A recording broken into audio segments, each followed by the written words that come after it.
RNA, ayah yang membunuh anak kandungnya sendiri dan menganiaya istri, mengatakan ia sakit hati dengan korban. Rizky Noviandi Ahmad atau RNA mengaku spontan mengambil parang yang berada di bawah meja ruang tamu, lalu melukai leher istrinya. Jangan lupa like, subscribe, dan share ya. RNA mengaku emosi saat mendengar sang istri meminta bercerai. Juga sikap anak sulungnya KPC yang disebut menambah emosinya memuncak. RNA mengaku merasa tak dihargai oleh sang istri dan anaknya. Bahkan ia mengklaim selalu dibuat emosi oleh keluarganya tersebut. Saat di hari eksekusi, di mana berawal dari cekcok, RNA sempat berinteraksi dengan KPC, anak sulungnya. Namun KPC disebut tak menggubrisnya. RNA menduga anaknya telah dipengaruhi oleh sang istri. Dari situlah emosi RNA memuncak. Lantas ia mengambil senjata tajam berupa golok dan mengayunkan ke tubuh sang istri. Sebelumnya Kapolres Metro Depok Kombes Emran Edwin Siregar mengatakan RNA sempat terlihat cekcok dengan sang istri NI. RNA dilaporkan sempat mengkonsumsi sabu bersama dengan teman-temannya. Sebelum melakukan pembunuhan, RNA pun sempat pergi salat subuh ke masjid. Seperti diberitakan sebelumnya, RNA melakukan pembacokan terhadap sang istri dan anak perempuannya di kediamannya sendiri di RT 3 RW 8 Kelurahan Jati Jajar, Kecamatan Tapos, Kota Depok pada Selasa 1 November.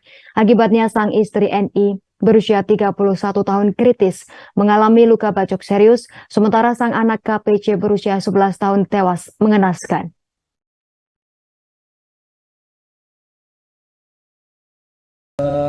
Kepala untuk anak ya, kepala, tangan, beberapa jari putus, mata ya, mata, leher, ya, banyak darah lah. Jadi meninggal karena kehabisan darah. Pak, untuk istrinya gimana? Untuk istri sekarang masih kritis, ya masih kritis, jadi belum bisa Lukanya gimana? Untuk istri lukanya di muka juga ya, di muka sama badan lah. Di pastinya harus dibawa tadi ke rumah sakit. Senjata jenis apa yang digunakan? Parang ya, senjata jenis parang. Senjata tajam berarti ya Pak? Apa betul menurut saksi sering terjadi cekcok itu? Keterangan memang. Terima kasih sudah nonton.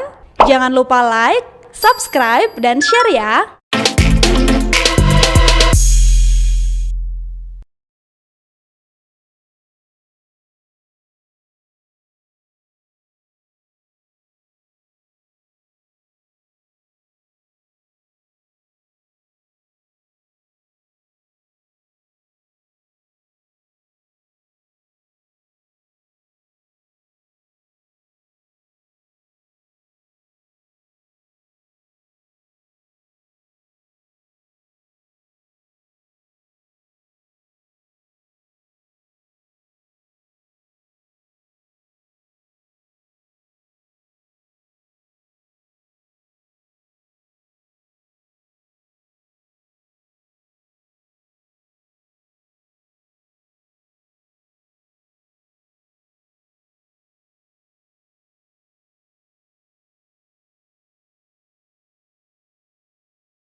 Udah ya.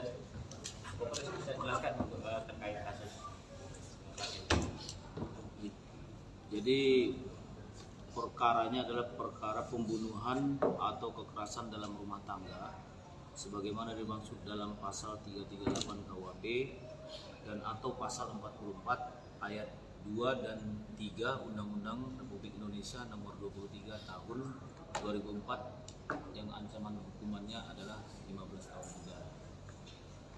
Waktu dan TKP-nya Selasa tanggal 1 November 2022 yang diketahui pada pukul 5.05 lewat 10 WIB. Kejadiannya di klaster Pondok Jati Jajar nomor 202 RT 003 008 Kelurahan Jati Jajar Kecamatan Tapos Kota Depok. Identitas pelapornya adalah Saudari S. Saudari S ini adalah adik kandung dari pelaku yang tinggal satu rumah yang posisinya di atas, di lantai 2. Sementara pelaku ini dengan istri dan keluarganya di lantai bawah. Korbannya saudari inisial K, ini anak kandung pelaku yang berumur 11 tahun. Yang kedua adalah istri pelaku inisialnya N, saat ini sedang dirawat di UGD Rumah Sakit. Sementara pelaku identitasnya adalah R, ini adalah sebagai suami, pekerjaannya swasta, yang tinggal satu rumah. Barang bukti yang kita sita adalah golok ini dan baju-baju korban. Jadi kronologisnya bahwa yang pelaku ini sering pulang pagi lah istilahnya. Jadi banyak sering cekcok. Pada saat itu ditanyakan oleh sang istri, kenapa pulang pagi terus. Nah kemudian terjadi cekcok mulut. Menjelang sholat subuh yang bersangkutan ke masjid dulu karena istri ini minta cerai. Tiba-tiba pulang dari masjid, kodilatnya sudah beres-beres, termasuk si korban ini sudah menggunakan pakaian seragam sekolah. Istrinya juga sudah rapi-rapi mau berangkat, pelaku tidak terima. Sehingga terjadi cekcok mulut yang hebat. Pelaku mengambil golok ini yang ada di bawah meja, langsung membacokan kepada istri dan anaknya. Alasan ke anaknya menurut keterangan pelaku adalah karena anaknya ini melihat. Di situ ada anaknya dua, yang satu umur 11 yang meninggal, yang kedua adalah umur 1,5 tahun. Setelah pelaku melakukan pembacokan, anak yang berumur 1,5 tahun ini dibawa keluar. Di situ baru menghubungi RT, keluarga-keluarga di situ, yang bersangkutan langsung dilaporkan ke taman. Oke? Motifnya kesal. Ya kami sering berantem. Saat itu istrinya mau kemana sih, Pak? Mau mengantar anak yang korban, kemudian mau ke rumah pamannya. Rumah paman. Keluar dari rumah karena sudah ada cekcok mulut dan minta cerai segala. Sebelumnya sudah pernah dilakukan KDRT belum, Pak, terhadap anak korban? Belum, hanya cekcok mulut. Pak, dalam pulang pagi itu dalam kondisi mabuk. Sebelum pulang ke rumah, yang bersangkutan ada kumpul dengan teman-temannya. Yang bersangkutan sempat menggunakan sabu. Ini selama pulang pagi itu dia kondisinya mabuk. Ya, bukan mabuk, menggunakan sabu. Tapi kita tidak tahu apakah itu tiap hari ya. Tapi pada saat kejadian itu, yang bersangkutan sempat menggunakan sabu. Sempat dianiaya dulu, artinya mungkin ada dipukul atau memang langsung ditetapkan? Langsung Ditebas. langsung. Anaknya dulu terus istri dulu baru si Kiki. Berapa kali percobaan? Kalau istri itu bagian 4 bagian leher, punggung, tangan. Kalau yang si anak 2, sebelah sini sama Bulan semua itu si Kiki berarti hampir putus atau ya luka bacok itu kan bebas. Pak, apa benar adiknya itu juga akan dianiaya sih? Pada saat minta tolong, yang di atas ya, yang pelapor, yang bersangkutan tidak berani turun. Setelah pelaku melakukan pembacokan, membawa anaknya yang umur 1,5 tahun keluar, ada suara tetangga-tetangga, baru yang si pelapor turun dari atas. Jadi pada saat kejadian hanya mendengar minta tolong, tetapi tidak berani turun keluar. kalau goloknya memang sudah dipersiapkan? Ini ada di bawah meja. Sudah dipersiapkan sebelumnya oleh plastik? Nah, kalau itu tidak, tapi ada di bawah meja. Tadi spontan kan? Ya karena itu tadi cecok mulut tadi pasti ributnya pasti hebat. Tadi sudah saya sebutkan pasal 338 KUHP dan atau pasal 44 ayat 2 dan 3 Undang-Undang Republik Indonesia nomor 23 tahun 2004 ancaman hukuman 15 tahun penjara. Kalau motif cekcoknya itu apa sih? Ya salah satunya minta cerai karena ya pulang pagi terus kan mungkin istrinya mungkin sedih. Kalau kondisi terkini korban yang dirawat, Pak? Pada saat saya kemarin ke sana sudah bisa buka mata sih, tapi masih kondisi lemah. Artinya sudah sadar ya, Pak? Sudah sadar, sudah buka mata, tapi belum bisa bicara. Pada saat kejadian anak yang masih kecil di mana? Tidur, kan masih 1,5 tahun. Yang korban yang meninggal ini yang udah itu kan kita lihat udah pakaian sekolah. Jadi maksud istrinya ini mengantar anak ini dulu ke sekolah, baru istrinya ini ke rumah pamannya. Jadi dicegat oleh pelaku. Artinya anak yang paling kecil itu tidak melihat peristiwa. Tidak tahu. Kan 1,5 tahun belum mengerti apa. Tapi di dalam kamar tersebut. Ya. Kalau anak yang 1,5 tahun saat ini dirawat oleh siapa, Pak?